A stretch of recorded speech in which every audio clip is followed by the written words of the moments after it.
Velkommen til denne læsning fra april 2026. Der er tale om en generel læsning, hvor jeg har stillet ind på de generelle tendenser, som vil passe på mange, men ikke på alle. Så hvis ikke, at du bliver tiltrukket af nogle af bunkerne, så er denne læsning nok ikke for dig.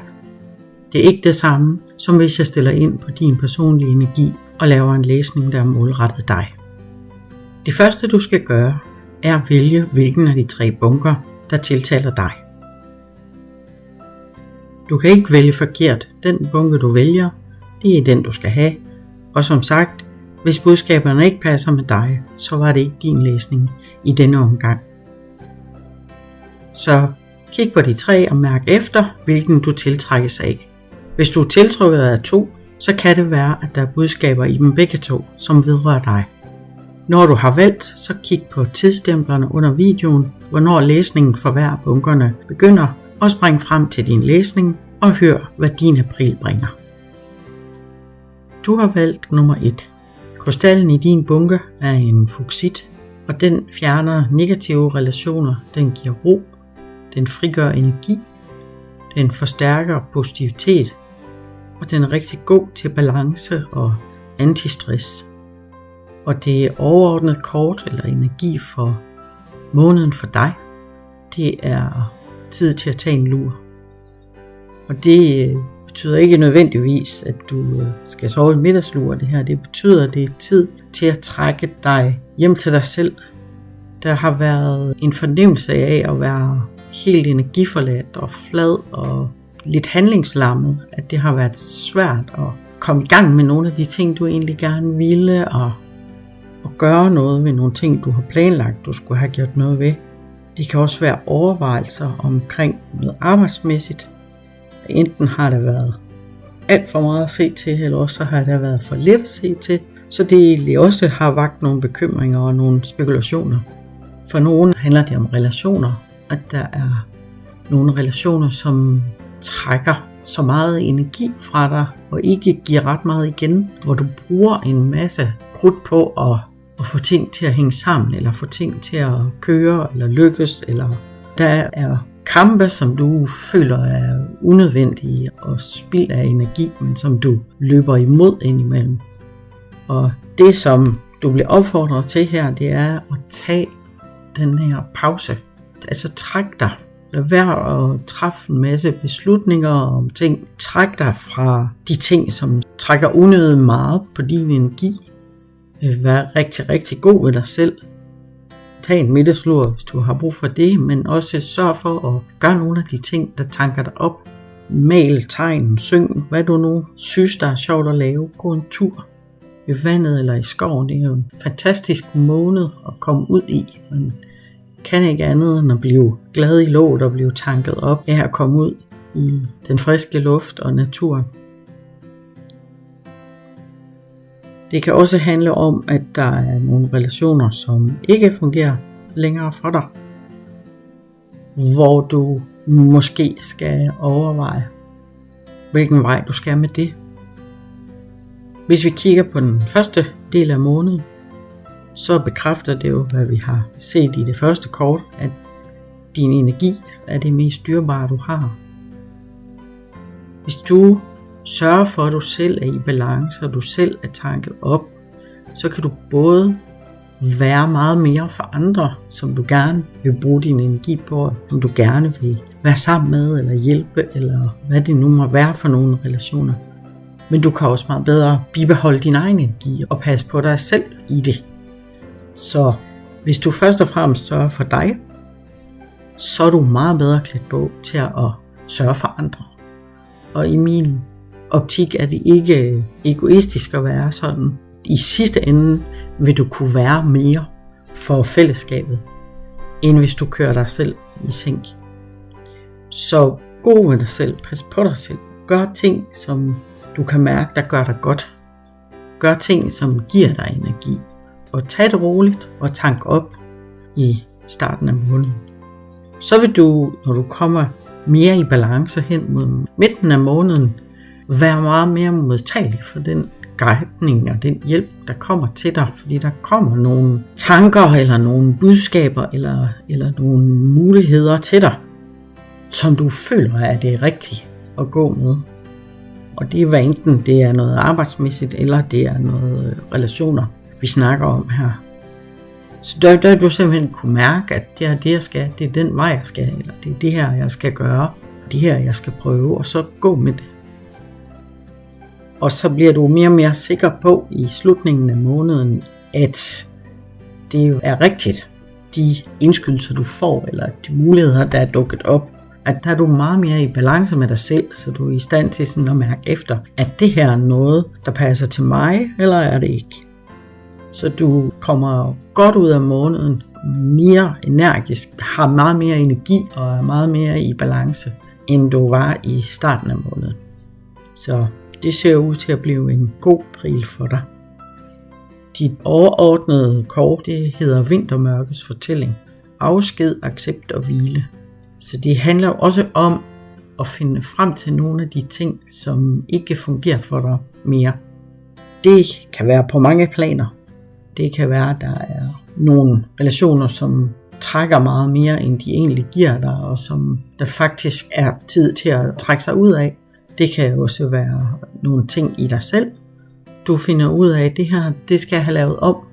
Det kan være en måde at se nogle ting på, en måde at tænke på, som du i løbet af måneden har fået vendt og fået et andet perspektiv på, som gør, at du kommer en anden vej. Hvis vi giver slip på noget, så frigør vi også energi, så noget andet kan komme ind. Og det er det, der sker med dig, at du har brug for noget hvile i starten af måneden, fordi der foregår nogle ting, hvor noget skal ud og give plads til noget nyt. De kort, jeg har brugt, er oraklets visdom, utæmmede stemmer, og så er det sjælens indre lys. Tak fordi du lyttede med. Du har valgt bunke nummer 2. Krystallen på bunke nummer 2 er en krysopras, som har en høj vibrationsfrekvens. Det er et energiredskab, som arbejder med dit hjertechakra og er rigtig god til at give dig mere selvkærlighed og accept. Og det er en super meditationssten. Og det kan godt være, at du får brug for den, eller får brug for at arbejde lidt med dig selv, for du bliver bedt om i april at være mere fleksibel. Og når vi snakker om at være mere fleksibel, så handler det ikke om, at du skal gå på kompromis med nogle ting, som virkelig er vigtige for dig. Det er ligesom et træ, som har rødderne dybt plantet i moder jord, men grene og blade kan svare i vinden. Og det er på den måde, du bliver bedt om at være fleksibel. At du forbliver dig selv, forbliver tro mod det, du står for og det, du er. Du har måske været vant til at have en idé om, hvordan man gør ting, hvad for en vej man skal gå for at komme derhen. Og det er den del, du bliver bedt om at give lidt slip på. Det kan jo være, at der er andre veje, som er mindst lige så gode eller måske bedre for dig, som du bare ikke selv har fundet frem til eller har set endnu. Så den her måned kommer til at udfordre dig på, hvad det er, der er virkelig ægte vigtigt for dig, og hvad du egentlig skal prøve at lytte lidt til andres input til, og hvad andre synes, og hvad andre tænker, og gå med på nogle ting, som du egentlig ikke havde forestillet dig. Det kan være en anden type kæreste, end den du plejer at se efter, hvis du er på udkig efter en kæreste. Det kan være en anden vej at gå arbejdsmæssigt. Hvis der er nogle ting, I skal opnå, så kan det være, at der er en anden måde at håndtere det på. Du kan godt være lidt selvstændig i din tankegang omkring nogle ting, og du er hurtig, så du gider ikke rigtig altid vente på, at andre de ligesom kommer med, så er det meget hurtigere at gøre tingene selv. Og det kan vi også se her på kortene for den første del af måneden, hvor du er både opdraget til og også har oplevet og har erfaring med, at du kan sagtens selv bære dine ting, du kan bære succesen igennem. Du kan gøre det, der skal til. Og det kan du også godt, men det er ikke nødvendigvis den rigtige vej at gå for dig altid, eller mere. Fordi det kommer til at handle mere om åbenhed og samarbejde og fleksibilitet. Og hvis du tillader dig selv at spørge efter en gang imellem, skal det nu være på den her måde? Er det nødvendigt, det er på den her måde? Så du åbner lidt op for, at der er nogle ting, man kan lave om. Og du begynder at sige det til dine omgivelser, så vil du opdage, at du sagtens kan være usikker, uden at nogen vil dømme dig for det.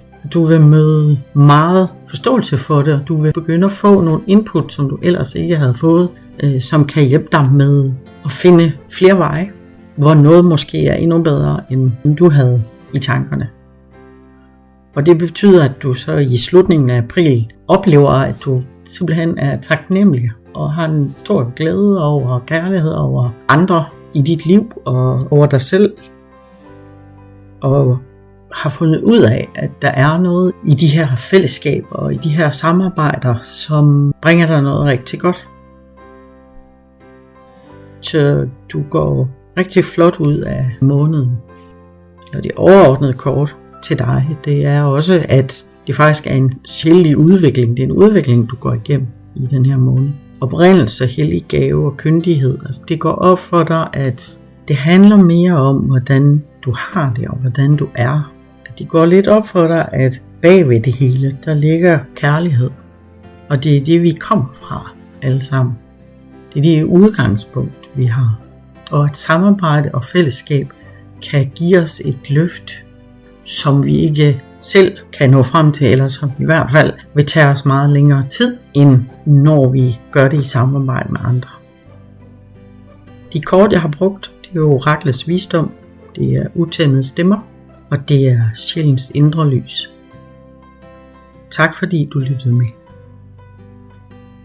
Du har valgt bunke nummer 3. Krystallen i bunke nummer 3 er en prænit. Den er hjerteåbnende, den beroliger og skaber fred. Den healer, beskytter og er rigtig god til at give dig tillid til din egen viden og din intuition. Og det passer jo fantastisk godt sammen med dit overordnede kort for måneden, som er fred. Og fred handler om at være i accept af tingenes tilstand. Det handler om at vide, at man kan ikke ændre alting, man er ikke ansvarlig for alting, man kan ikke bære på alting. Man kan håndtere sin egen energi, og det gør du. Hvis der opstår skænderier eller ubalancer, så kan du sige til dig selv, jeg vælger fred og gør det. Du går ikke ind med din person og din energi i de her konflikter eller de her uoverensstemmelser. Du accepterer, at de er der og har tiltro til, at der kommer en løsning, der findes en vej. Alt er i bevægelse, og det her ændrer sig også. Der kommer en måde ud af det på. Og det er faktisk de færreste af jer, der egentlig står i noget, som I skal ud af. I går ind i april med et virkelig godt ståsted og en virkelig god balance. Og i den første del af måneden, så har vi en bekræftelse her på, at dine sanser viser dig vejen. Altså du er helt i forbindelse med dig selv og dit ståsted, din sjæl og dine relationer og dine omgivelser. Altså, du er der, hvor du skal være, og der, hvor det er meningen, du skal være. Og du er i mange relationer, som kører på skinner, hvor energien flyder, hvor I fuldender hinanden og supplerer hinanden rigtig godt. Jeg får sådan en fornemmelse af et evighedssymbol, hvor tingene bare flyder fra den ene side til den anden og tilbage igen. Du overgiver dig til det, der sker i midten af måneden, og det er også noget af det, jeg lige har nævnt, at du simpelthen accepterer de ting, der kommer, de udsving, der sker i verden, i din arbejdssituation, i de relationer, du er i, som noget, der egentlig ikke er tiltænkt at ramme dig. Hvis der egentlig er noget, der er noget ubalance i, så opfatter du det som noget, der er læring i. Noget, du kan lære noget af, men du lader det ikke påvirke dig energetisk på den måde. Altså, du kommer ikke ud af balance af det, der sker. Du accepterer tingenes tilstand. Dermed er du, som det ses her i den sidste del, i stand til at manifestere dit eget liv. Du er på et sted, hvor du meget hurtigt kan manifestere det, du ønsker. Du er meget klar og direkte, og oplever også, at det giver effekt med det samme. Hvis der er nogle ting, du sætter dig for, eller nogle mål, du har, eller nogle ønsker, du har, så sker det. Du er simpelthen et fantastisk sted her, når du går ud af april. Det kort, som du får, det er slørets portal. Det er overgang, magnetisme og indledning. Altså opfølging af de ting, vi lige har snakket om. Der er en overgang til en ny frekvens for dig.